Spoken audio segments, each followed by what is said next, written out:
Good morning. Welcome to Colonial Williamsburg. My name is Tim Logue. I work in the Historic Trades Department here. With me is my colleague Ron Carnegie, who portrays General George Washington, today portraying President George Washington for President's Day weekend. Good morning. Courtney Hurt is our tech today. Very skilled. She'll be assisting us with this live feed. We'd like to welcome you at Colonial Williamsburg here for our behind-the-scenes look at dressing General Washington's hair. Hairdressing is one of those things that I think is often misunderstood in the 18th century. It's one option for men. Wigs certainly do exist in this time period, and throughout most of the 18th century, they seem to be very, very common for men.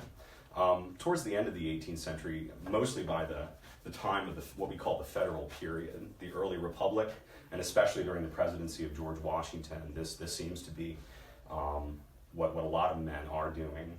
And especially George Washington, who famously never wore a wig. He dressed his hair for all of his life. So at the moment, we've just finished pomading and powdering Ron's hair. This is the way that you get to dress hair in the 18th century, by adding products to it. An animal fat-based pomatum that's usually mutton tallow or pig's lard with some sort of scented oil added to it. And then afterwards you add a starch-based hair powder that's white, or it can be colored, in order to thicken the hair and give it more body and allow you to shape it. The starch in the hair powder is pretty much the same starch that you're using to starch your collar when you go back to ironing it. And so you're actually starching your hair in this instance and giving it the body that it needs to stand on its own. And so in this case, I'm just about ready to start styling Ron's hair. I've separated it out into the pieces that I want, his underhair and his overhair. I have my irons here. And your curling irons in the 18th century really are no different from the curling irons that you might use to curl your hair nowadays. Made out of metal. The only difference is really that our heat source is not electricity, but truly just a fire. The brazier right next to me with an iron plate on top of it allows us to heat up the irons without getting any sort of filth on it from the fire. And the same in any time period, human hair can be shaped using heat and moisture, and in this case, pomatum and powder. So what I'll do now with that iron is set his curl in place, take it out, roll it back up, and then use a series of bent hairpins made out of steel in order to hold them in place, not too dissimilar from bobby pins nowadays. Most of what we can find in regards to hairdressing in the 18th century comes from quite a bit later in the 18th century. In English fashion and in English culture, it's very much associated with French or Italian or really just foreign influence. And you especially start to see young men begin to dress their own hair more regularly and more commonly for fashionable wear right before the American Revolution. What are termed macaronis in the 18th century, those wealthy young men of the upper middle class and the wealthier sort in England who are going off and traveling around Europe on the grand tour to go see Italy and Greece and Constantinople and France, and return home to England, bring back all sorts of European customs from different countries, including hairdressing. So macaronis are some of the first people associated in England in this time period with the dressing of hair. But while I'm working here, if you all have any questions about what we're doing, go ahead and comment, and we'll be happy to chat with you. And I'll be happy to answer your questions as much as I can. Can you show us the pins? Sure. Just up close real quick. Sure. No problem. So your hairpins in the 18th century really are much what you would expect of a bent hairpin. It's made out of steel. They can be made out of iron in this time period, or copper, or brass, and they're often tinned, much the same way that we might go about chrome plating something nowadays. You can even Japan them by adding a sort of lacquer of tree resin in order to get it black color so that it will blend in with darker hairs.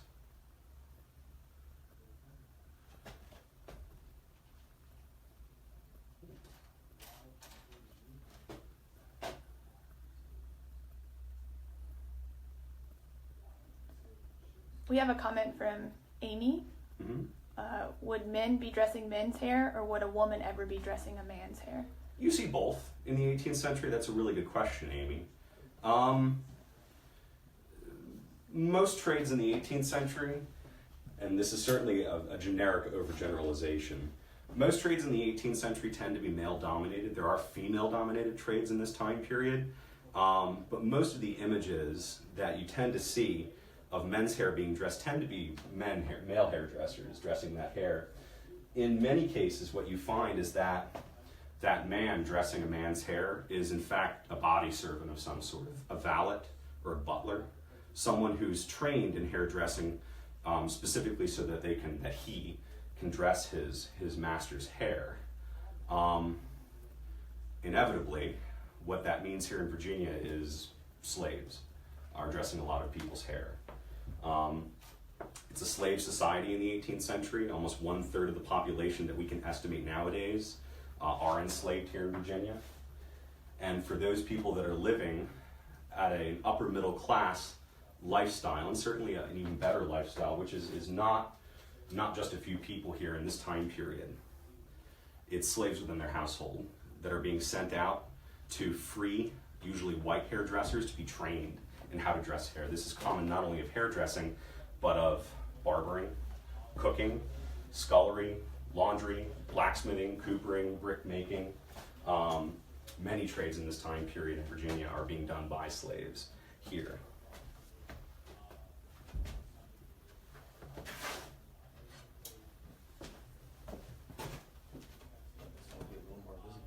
Yeah, I'm hoping.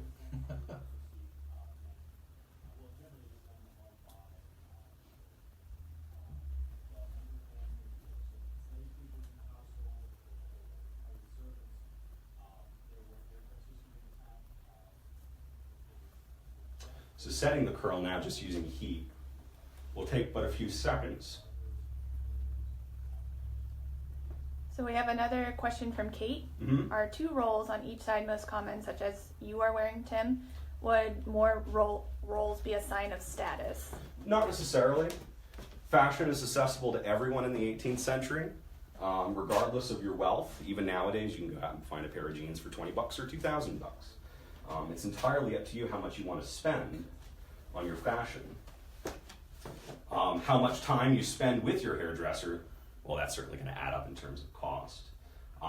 We honestly don't know much about hairdressers' pricing in this time period because so few records survive. However, certainly the more complicated the hairstyle and the more of your hairdresser's time you're taking up, the higher your bill is going to be with your hairdresser.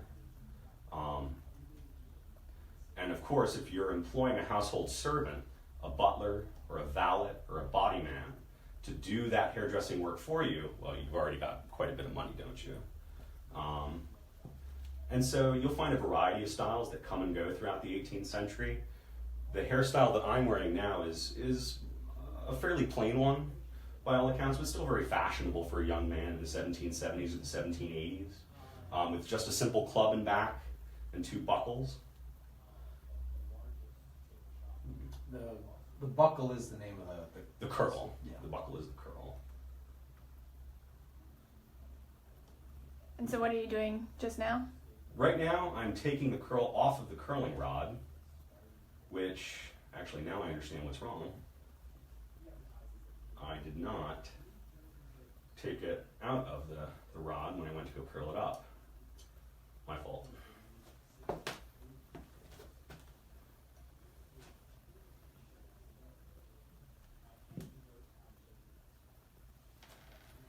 We have another question. Did most men wear their hair long? There's a mix. Certainly, when it's very fashionable to wear wigs in the 18th century, many men are cutting their hair off completely and shaving their head. And then, of course, likewise, you have men who don't wear wigs, can't afford to wear wigs, or don't want to wear wigs. And they might be wearing their hair either long or relatively short. We find references here in Virginia in the 18th century to what are referred to in runaway descriptions as short cropped hair. which, having lived in Virginia now for about 4 years, I can easily imagine is much more comfortable in the summer heat. But even as now, why do men wear their hair long? Why do men wear their hair short? It's a personal choice, like most other things. And that personal choice is certainly not lost on you in the 18th century. So, the moment, just shaping this curl to what I want it to be, and then pinning it in place. Very neat, very simply. I might put another pin in there for security. And often you find you have to heavily manipulate the bent hairpins, pushing them together and pulling them apart in order to create tension between the pin. Carly asked, how long have you been doing this, and did you do your own hair? I have been studying hairdressing now for a few years, while I've been working here at Colonial Williamsburg.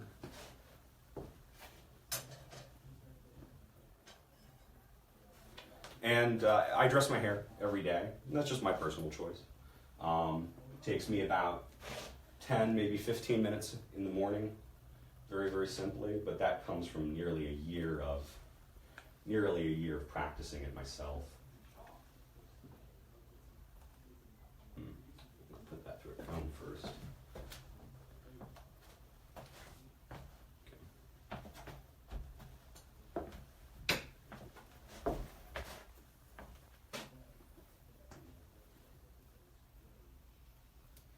Sorry.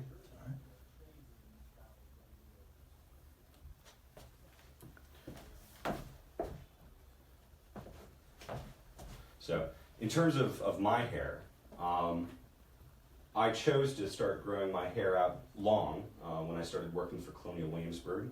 I had long hair as a teenager for similar living history purposes. Cut it off when I was in school for personal reasons. Really just could not find a way to make long hair look good with any modern style I could wear.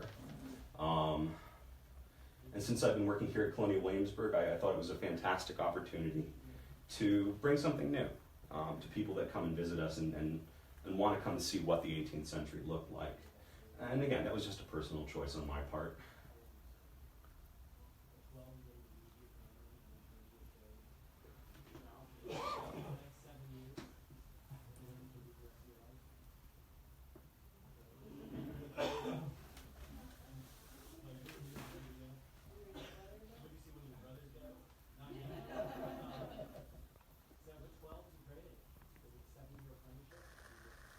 There's a question from Peter asking about the hairpins.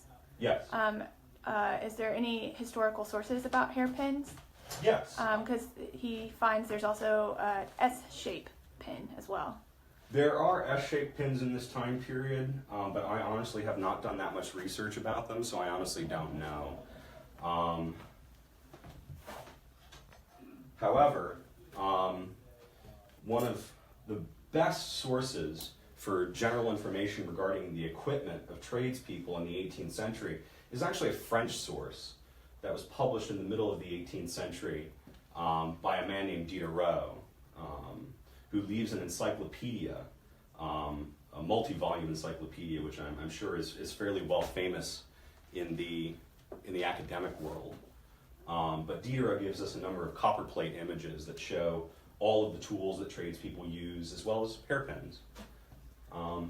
We can find descriptions of hairpins. We know that they're being sold here in town, amongst other things. This is also how typically wigs are kept in place, although recently our wig makers down the street went up to Boston to go see a wig that is in the Massachusetts Historical Society that actually had the curls tied in. So there seems to be a variety of ways to go about keeping your hair in place. And we have a question from Christina. Do we know if Washington had long hair or did he wear wigs? Washington never wore a wig throughout his life. Like a lot of young men, he wanted to when he was a teenager and when his mother was paying the bills. And she refused to. She refused to pay for it. We don't know why he didn't later in life. I suspect that part of it was what he ends up becoming a very frugal man And I think he starts to realize his mother's wisdom in not paying for something that you were graced with at birth anyway. Yeah. In fact, on that same point, there's a men's fashion journal very late in the 18th century, really at the cusp of the time when a lot more men are dressing their own hair and having their portraits taken with it. Even the then Vice President, John Adams, is having his hair dressed when he's the Vice President in the early 1790s, over top of his bald head, having the sides of it dressed up and simply having pomatum and powder smeared across his bald pate in order to create a consistent hairline. But this men's fashion journal from around 1787 ends up writing that why should you pay more for what God has given you for free, which to me sounds like a sales pitch more than anything else. So, but like anything, it's one option. He's certainly capitalizing on a young man's fashion in the 1760s and the 1770s. But again, it's not the only fashion that exists. There are plenty of wigs out and about in the world at the same time that Washington is dressing his own hair.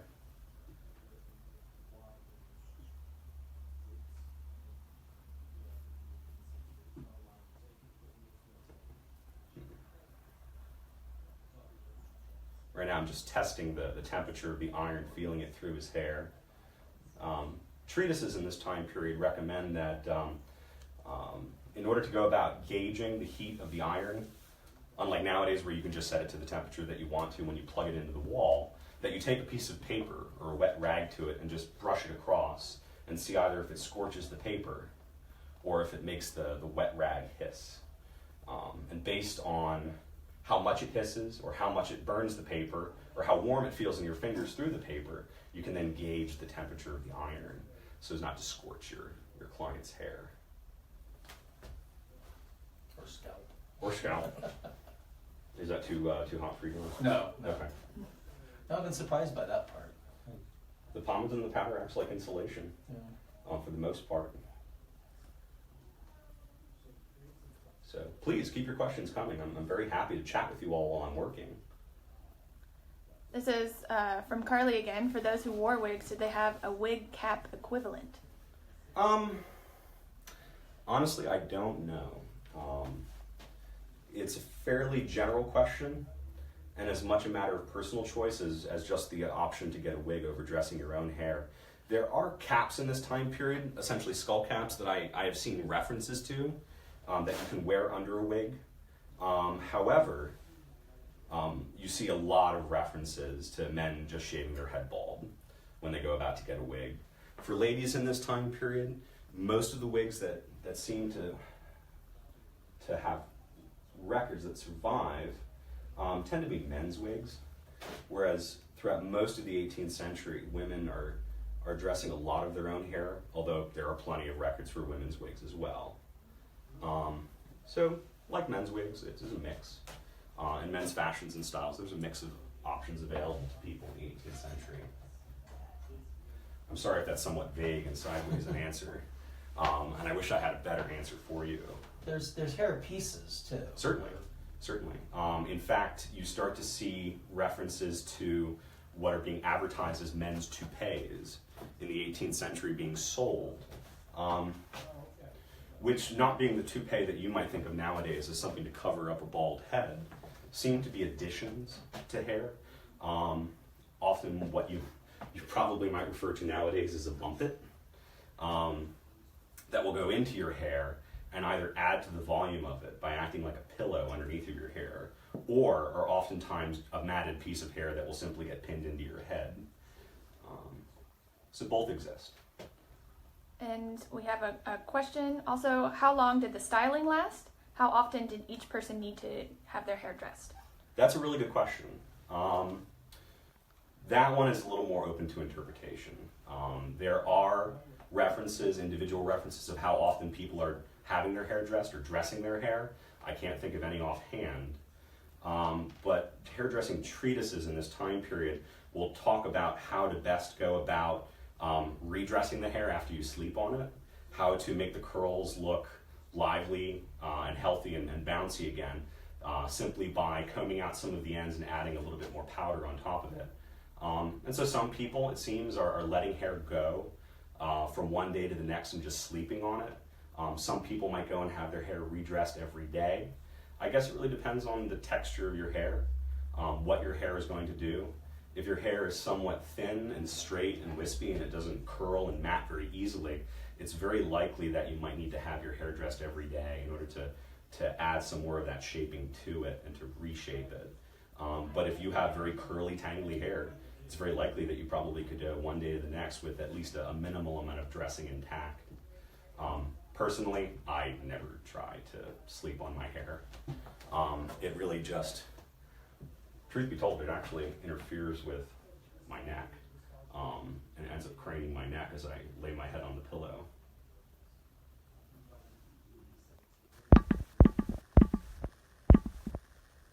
So personally, through my 1.5 year long experimentation with my own hair, I find that I need to repomatum and repowder my hair about every second or third day at the earliest, and I redress it daily to give it its proper shape. Because I've managed to boil that muscle memory down to about 10 or 15 minutes, it doesn't take me very long in the morning. However, I can imagine that if it came to anything other than an extremely simple style in the 18th century, that a man is probably not dressing his own hair. But likewise, I could easily see someone waking up in the morning, grabbing an iron, throwing it on the fire, looking in a mirror, curling it up, putting a pin in it, and walking off to, let's say, a more formal work environment, like a merchant storehouse, perhaps. If you're a merchant or a clerk, if you're a person that keeps books and does record and bookkeeping, if you're the sort of person that needs to be in relatively formal business attire, even casual business attire, I can imagine you might just pop a curl in there every morning. But ultimately, it's a matter of personal choice. As I said before, I know that's somewhat of a cliche answer at this point in the feed, but I really can't stress that enough. It is your option what to do with your body. While there might be societal expectations of your formality and level of dress in any time period, even nowadays, certainly no one is chasing after you down the street wearing a hair shirt robe and wielding a club because you're not conforming to everyone else. But that being said, there are a couple references in the 18th century of people chasing someone down the street and pointing at them and laughing at them. So maybe there is that aspect to it as well. How often did hairstyles change as far as fashion?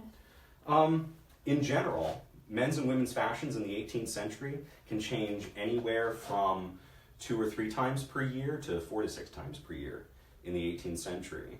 You typically find that in terms of hairstyles, it might change a little bit slower than that, but every year is different. Even nowadays, you'll find hairstyles for both men and women changing probably every several years.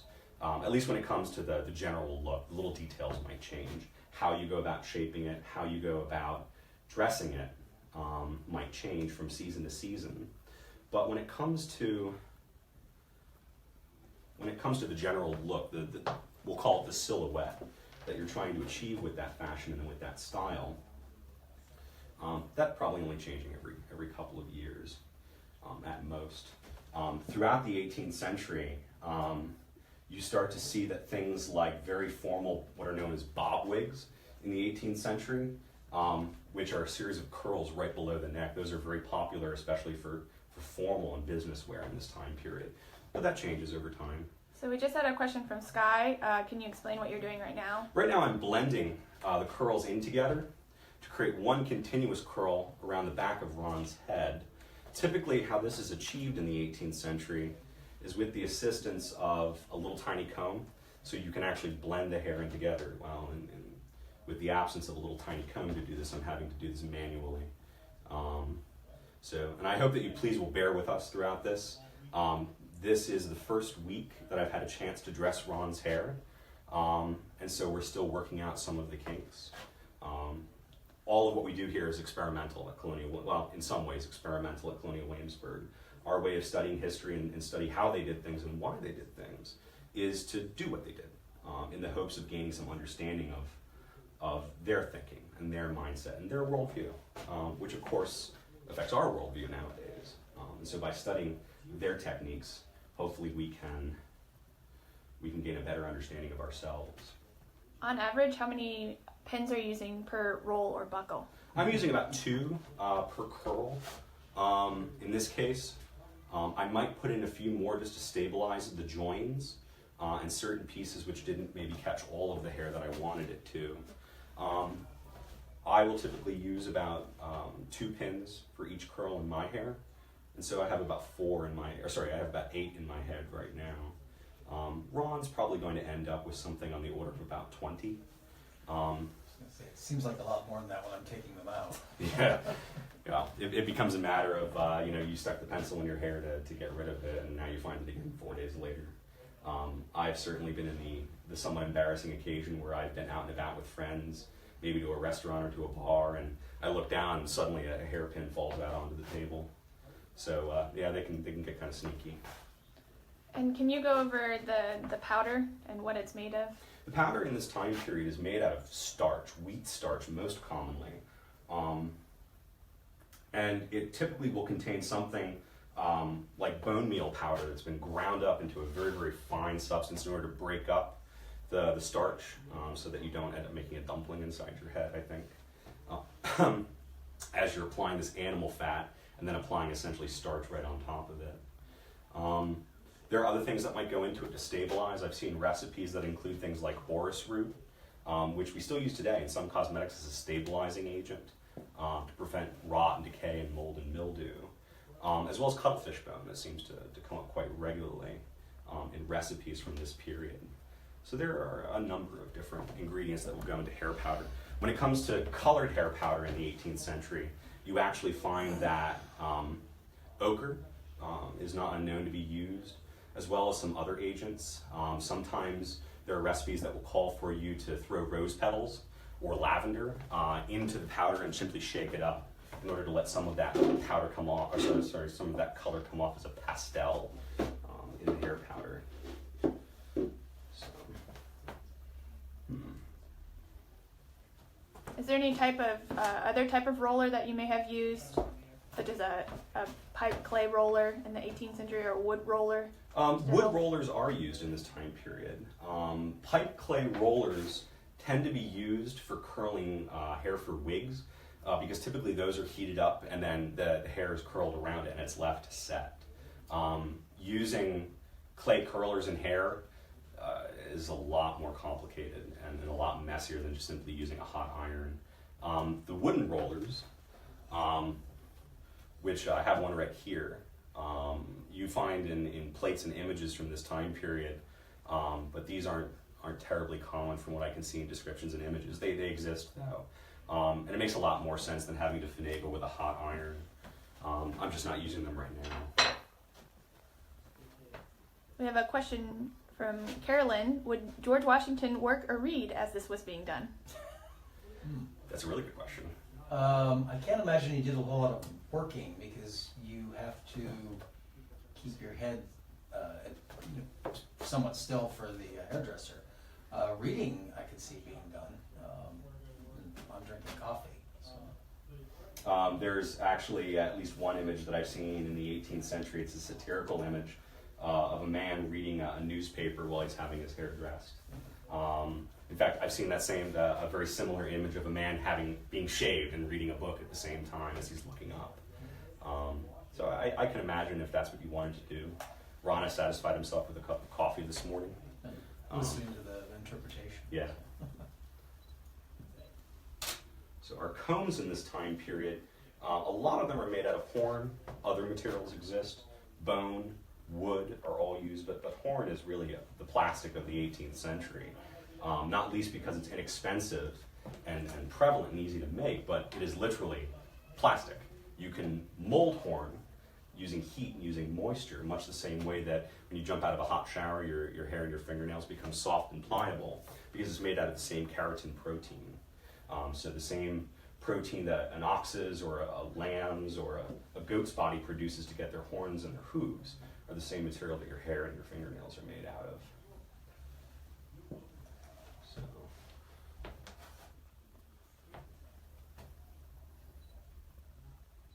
Please look forward. Please look forward just a little bit. Look down, I mean. Yeah, there we go. Sorry.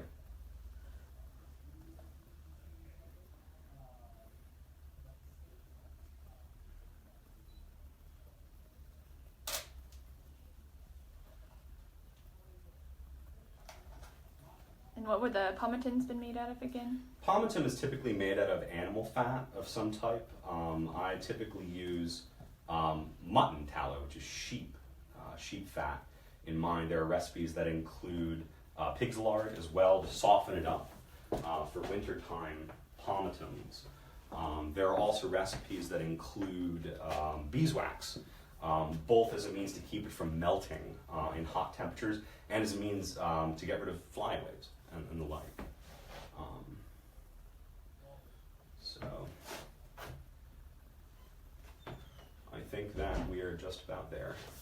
The last thing we're going to do is add a final coat of powder to Ron's hair, for which Ron will need to take his cone, and hold it over his face in order to prevent powder from getting into his eyes. You often see images from the 18th century of these sort of cones that actually have lenses, glass lenses, put into them. My colleagues and I were going back and forth as to why that might be. Certainly it doesn't make any sense for there to be two holes cut into a cone so that you can just get powder into your hair, into your eyes, and into your face. One of my colleagues very smartly, although I'm not sure if it's correct or not, we'll have to do more research to find out, he deduced that it might be to limit claustrophobia while you're stuck inside the cone, which I can easily see as being an issue. And so just a final coat of powder on top. The puff that I'm using is made out of goose down, which seems to be what a lot of puffs are made out of in this time period. Some are also simple brushes made out of horsehair or boar gristle, and they're quite flexible, and they're meant to pick up powder and simply dust the top of the head. In this case, it's a relatively modern goose down puff, which unfortunately are very hard to come by anymore. We have a question. Are there any other historical figures you would like to have worked on? Truth be told, I would love to get a crack at reproducing John Adams' hair. If any of you, well, of course, all of you are in front of your computers right now. Go on Google and look for Vice President John Adams. You'll find a portrait that was done either by Charles Peale or by Gilbert Stuart. But you'll notice it immediately. He's wearing a brown snuff-colored suit, and he's bald on top. And he has these two fairly large cakes of hair dressed up on either side. And if you look very closely, blow up that image significantly, you can see just one or two hairs on top of his bald head. And the pomatum has been caked right on top of his scalp and then powdered over much the same way that I'm doing now, in an attempt to create a consistent hairline over top of his bald head. I don't know how common that was in the 18th century, but it's certainly a marvelous look. I'd love to try to work on it sometime. Maybe even working on it myself. So, thank you, Ron. And how long would this style stay in once completed? It really depends. If a rainstorm comes through, I guarantee you it's not going to last terribly long. However, I bet you this will last Ron most of today. Ron's hair is a little thin, which is not a bad thing. It's straight. It's very straight, though. We were joking the other day that you actually have the hair of a 30-year-old man, which hit a little bit close to home because I also have the hair of a 30-year-old man. And so what I'm attaching now is a bag made out of a black silk taffeta. These are very common, both as a matter of fashion, but I suspect also a matter of practicality. If your hair, all the way down to the bottom, was dressed with powder, all it's going to do is slough off onto your coat. And so this will help to limit that. You sometimes find that bags like this are used not only to catch excess hair, but are often stuffed with something like flax or tow in order to fill out the bag. bags like these are not only used in hairdressing, but very, very commonly in wig making as well. So both exist for both purposes. Right, I think we're there. I'll take your coffee for you, sir. I'll take your cone so you don't trip over it. As you can see, it's a very messy process.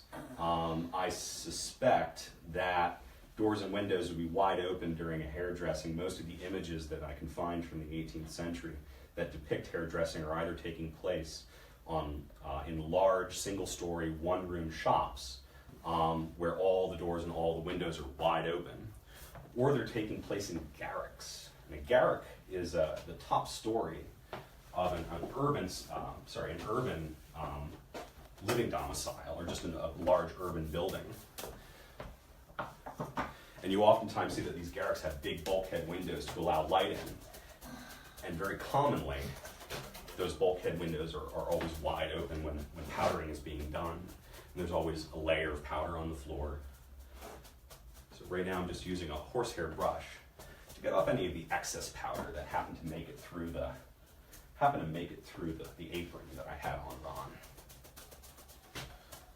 This is also the same sort of brush that you use just to brush dirt off of your clothing. All right. Put your coat on for you, sir.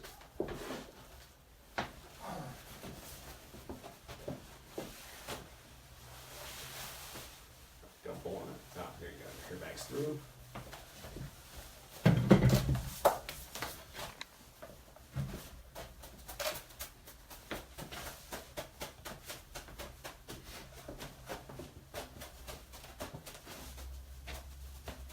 So often in the 18th century, you find that in portraiture and images, you'll find on men who dress their hair a little bit of powder sloughing off onto the collar.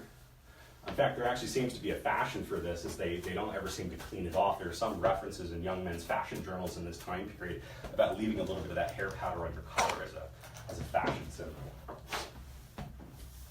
Whether or not it's truly in good taste in the 18th century, I couldn't say. So,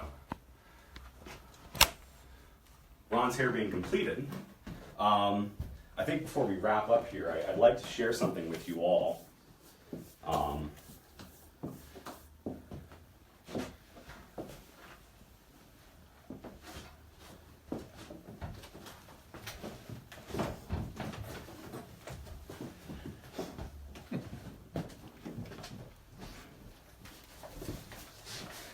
We'd like to share something with you all before we go, which is a poem that was written in a journal, purportedly by a member of the Macaroni Club in London in 1770.